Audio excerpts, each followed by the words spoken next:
Hey everybody, it's Christy, the CEO and founder of Meow Cat Cafe. Today I'm joined by, well, I'll just let you introduce yourself. Hi, my name is Gina. I'm the head of marketing for Meow Cat Cafe. So something that really interests us, but we haven't really gotten an opportunity to try, was interior decorating.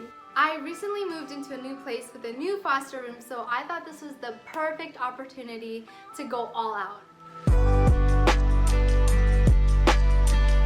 In this video, we're going to release our inner interior decorator and show you how to take any spare room and turn it into a perfect fostering room. We're going to take you step by step on how we turn this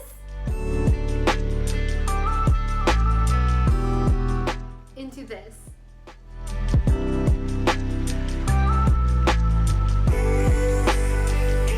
If you see anything in this video that you like, we've linked all the products down in the description box below.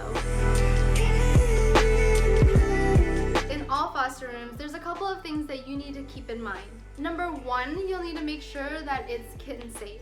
This means that there's nothing in the room that the kittens can get into that they shouldn't, or that they could get stuck anywhere. Number two, it also needs to be easy to clean and sanitize. Kittens get really messy, so you need to clean the space every day.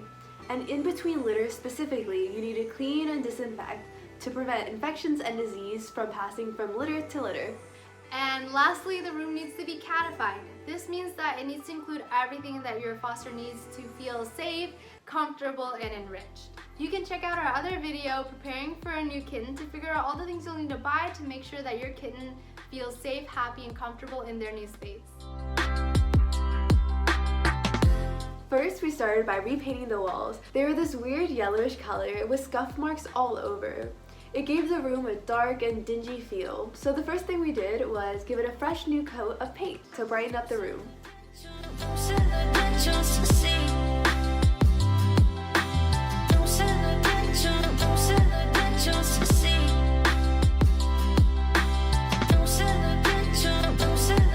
When we were painting, we noticed a weird gap between the floor and the walling. We didn't want to give the kittens any leeway to get into any place weird. So, we bought these self-adhesive waterproof strips.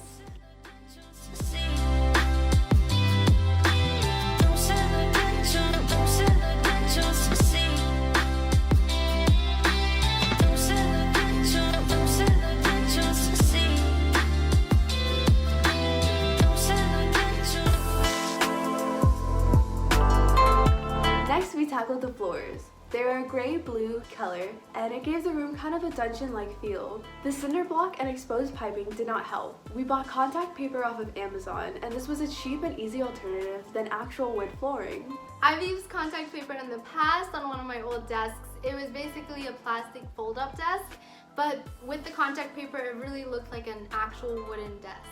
With this, you just have to make sure to peel it back slowly and smooth out all the air bubbles as you go. This gives a nice realistic wood finish to the floor.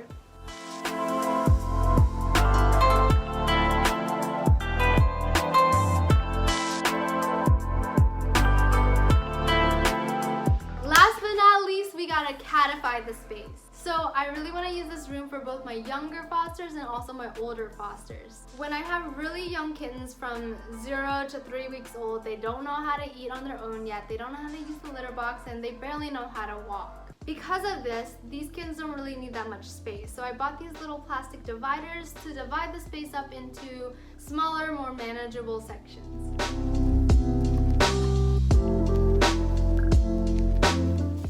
Ta-da! So this is what it looks like all finished. So the reason I really like this playpen is because, one, it's super easy to assemble. It probably took me about 10 minutes to assemble this whole thing together. And then the other reason I really like it is that it's super adjustable. So if you have just even like one kitten, you could probably take apart these guys and just fill in the blank space here.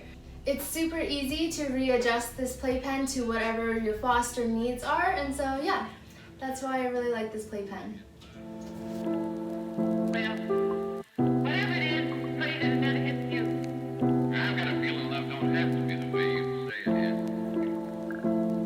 And now it's all set up for our new foster. So my current foster, her name is Rosie, and she was brought to the shelter with a fractured leg, and so they needed to amputate it.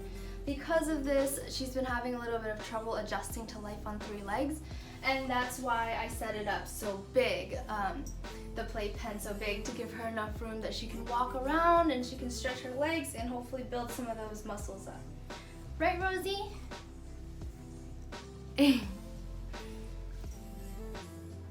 For my other fosters, I might not have the cage so big, especially if it's just for a single kitten. I think I would probably divide it in half if I was to do a single kitten, but I like how I can adjust this playpen as needed for my different fostering needs. So yeah, this is how I would set it up specifically for little Rosie here. For cats 3 weeks and older, they're really spending most of their time walking around and exploring, just trying to learn how to be regular cats. Because of this, they'll need more enrichment in the area. This includes cat trees and scratching posts. If you have a small room, you can maximize space by getting a cat tree. It'll provide vertical enrichment for them.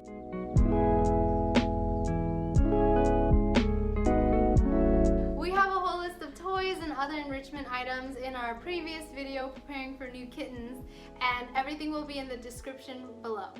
Additionally, storage is really important for a foster room. I had bought this wardrobe from IKEA, and it's really been great for having all my kitten supplies all within hand's reach. The knobs are a little bit higher up so the kittens can't reach it, so they can't open the wardrobe without my supervision. This wardrobe itself was also really easy to assemble. The first time I assembled it in my old place, I was able to do it by myself, and then when we moved here, my roommate was able to assemble it by herself as well. Lastly, one of the biggest complaints in foster rooms is the smell.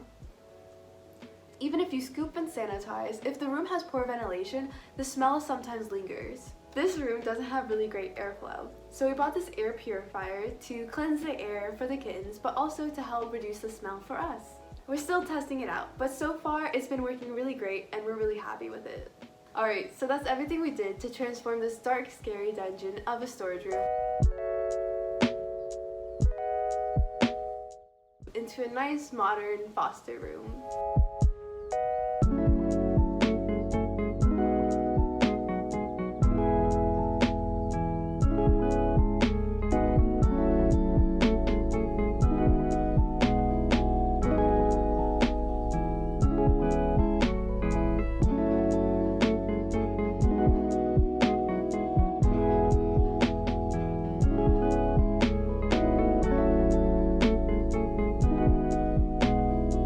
Like I mentioned before, all the products we used are linked down below.